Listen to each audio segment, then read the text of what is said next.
سورت فاتحه چاول استلا پا مریض چف کڑا اللہ با مریض دا شفا ورکی دا زنویم نبی کریم صلی اللہ علیہ وسلم فرمائیں کہ فاتحہ کی شفا دا او دا دی یونم سورت الشفا ہم دی او دا بے یو مثال دا لدرکم دا نبی کریم صلی اللہ علیہ وسلم صحابہ یو دل پلار تیرے دل یو گودر او دا غی پغاڑ اشپشوا عموماً پا عربو کی خوبہ کمی نہرونا نشتا دا ولی او خوڑونا پا کی کم دی نشتا بلکہ رشتانا نو چی کم دے بچینا وا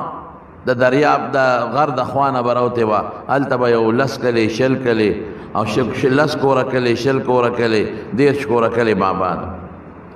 نو دا یو غر خوا کے یو چینا وا دا غا چینے پا غاڑا یو رکوٹے کلی بادو دا صحابہ پلارا تیرے دل علتا اشپشو بخاری شریف کی ترمذی شریف کی دا حدیث شتا جش پیش و دا خلقو نے روٹے وقتا چی منگ ملمانیو او زمانگ سے اکرامو کیا روٹے راکے خلقو روٹے ورنکل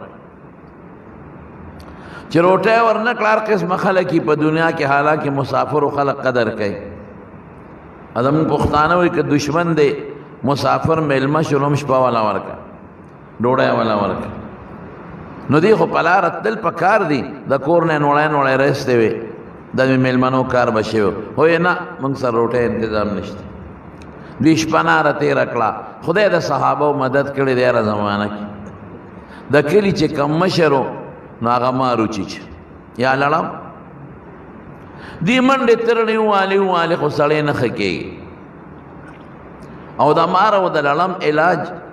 اس کا سلیک پا ڈاکٹر ہے کہ روتے بھئی گئند دے علاجو سمدم دے بخواہ چی بمار لڑم سو کچی چی لوسم سو کچی چی نو مخصوص دمگری ویغی للارشی اگی پہ لاس راکا گی و دم پہ واچی خدای پاکے جوڑ نو دے خلق من دیو آلے خو سڑی نٹی کے دا نو بیا چاوے لکا دا ملمان را غلی دی دوی سر تپوس کو کہ دوی کی سوک دم والاشتاو کنشت نو دے صحابہ لنالل وی حل فیکم من راق وی تاسو کی سوک دمگرشتا وی ولی وی ان سیدنا لو دیغا وی زمان مشر دکلی آغا مار لڑم چی چلے او سعینا لہو بکل شیئن ار قسم منڈ ترڑ موالے ولا ينفعه شیئن سفیدہ وطن ملاوے گی چکم مشر صحابی دی حضرت ابو سعید خدری رضی اللہ تعالیٰ عنہ آغا وی او مال دم رضی علا شاہ براشا سڑیرا نمری کہ دم پہ واچے آگا ویزے مانا دا شوم پڑک بچو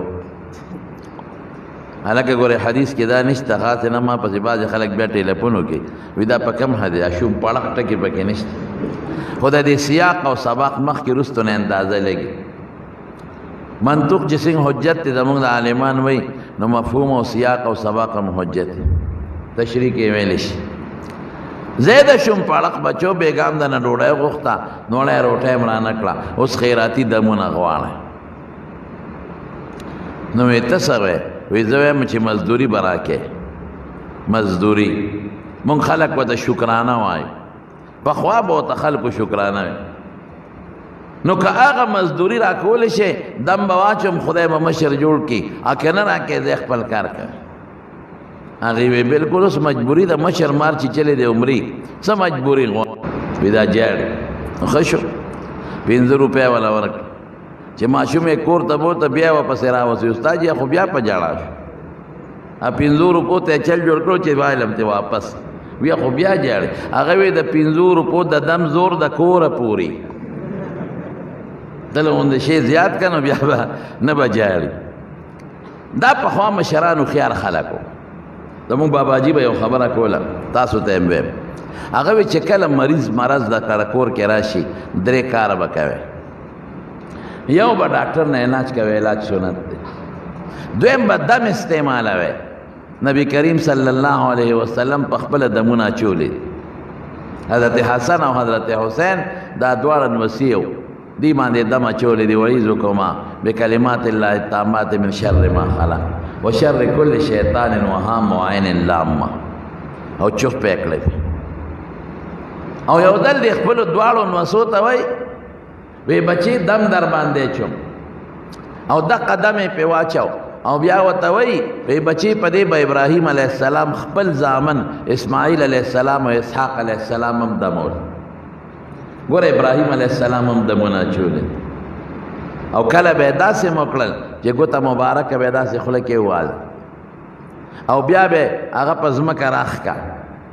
او د مریض په تندي به یې راښکا تربت ارضنا بریقة بعضنا لیشفی سقیمنا باذن ربنا. خوره د مدینې او لاړه زما او د مریض په تندي راکاږم چې شفا میلو شي، خو شفا به څوک ورکوي؟ شوق سره وایه، نور شوق سره وایه. عقیده به دې دی، عقیده به دې دانی چې دې دم جوړ کړم، نه دم کې شفا الله چه.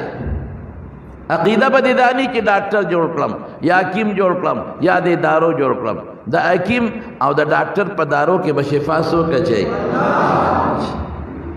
الله. ګوره مسبب الاسباب الله دی، دا اسباب هم خدای پیدا کړي. ډېر کرتا یو سړی علاجو کې شفا ته لاړ شي،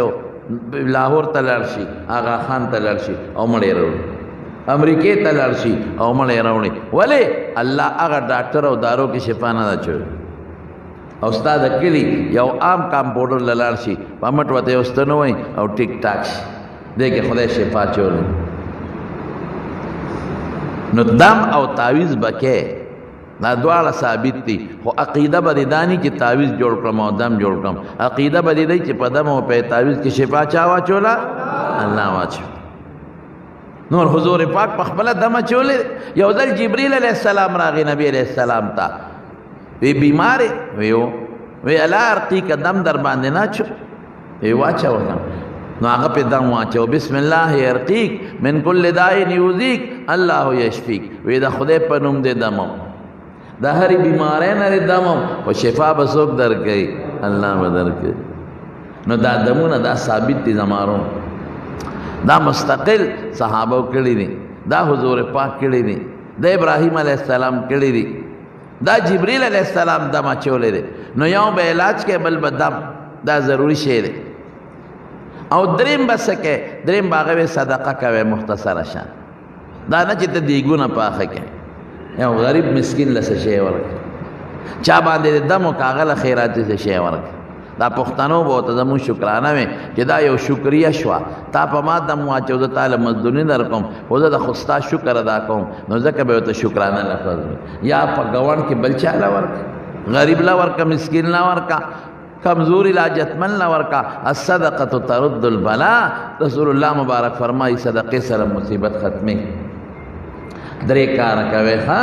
یوازې ډاکټرانو پسې مه ګرځئ، علاج هم کوئ او صدقه ورکوي. صدقه ډېر ښه شی دی، ډېر زبردست شی. صدقه دا مصیبت ختموي او دمونه هم استعمالوي. او کور کې د قرآن شریف تلاوت ډېر کوي.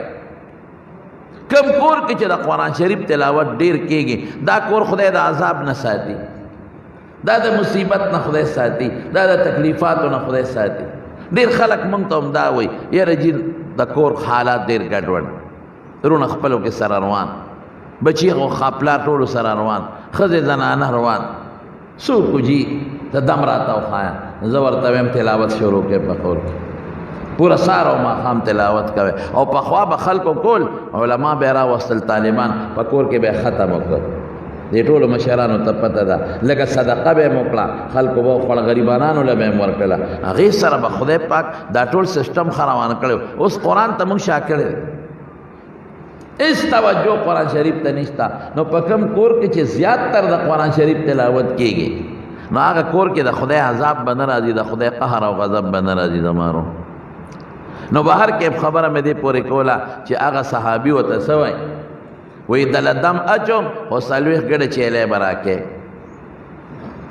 هغې مجبور او خواران وایي ټیک شوه درکوو، دم واچوه. نو صورت فاتحه په ولوستله، څوک مونږ چې په مانځه کې وایو الحمد شریف، او لاړې به یې راغشتې، په هغه مریض به یې ټوکلې، نو خدای پاک هغه بیمار جوړ کړ، ټیک شو. نو څلوېښت ګډه چیلی ته په مخه کړې. نو ملګري ورته وایي وی دا دې څوک کړله، خست علی کتاب الله اجرا. وی دا خو د خدای په کتاب مزدوري واغشته، او د خدای په کتاب خو مزدوري نه اخلي. لا تشترو بیااتی ثمنا قلیلا. دا د دنیا لږ شی ولې اخلې د آخرت لوی اجر ولې نه ګټې هغه وی نه ما څه په ګناه خو پیسې نه دی اخیستې ما خو علاج وکړو په قرآن مې علاج وکړو پیسې مې واخیستې وی هلکه زه نبي علیه السلام نه به تپوس وکړو نو چې راغلل نبي کریم صلی الله علیه وسلم ته الو وی صاحب دقه سې دی دم واچو مریض خدای پاک جوړ کړو نو حضور پاک مبارک ته تپوس وکړو وی څه دم دې پې واچو وی فاتحه مې پې ولوستا نو خوشحاله شو وی تا ته څه پته وه چې دا دم دی لکه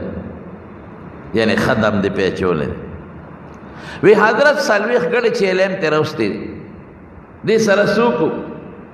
ګوره د بخاري شریف د حدیث الفاظ درته وایم ان حق ما اخذتم عليه اجرا لکتاب الله وی ډېر ښکلی اجر حلال اجر او مزیدار اجر خو هغه دی چې د خدای په کتاب دی واخیست وی تقسیم یې کې خپل منځ کې سره او اجعلوا لي معکم سهما وی مالم پکې سره کې دې ته تبرعان وی دې کې علما وی اشاره دې ترې چې تر قیامت پورې څوک دو نه وي چې په دم پیسې اخیستل منع دي دا دی هغه چې کوم اجرت اخیستی و حضور پاک مبارک لیم پکې حصه ورکړه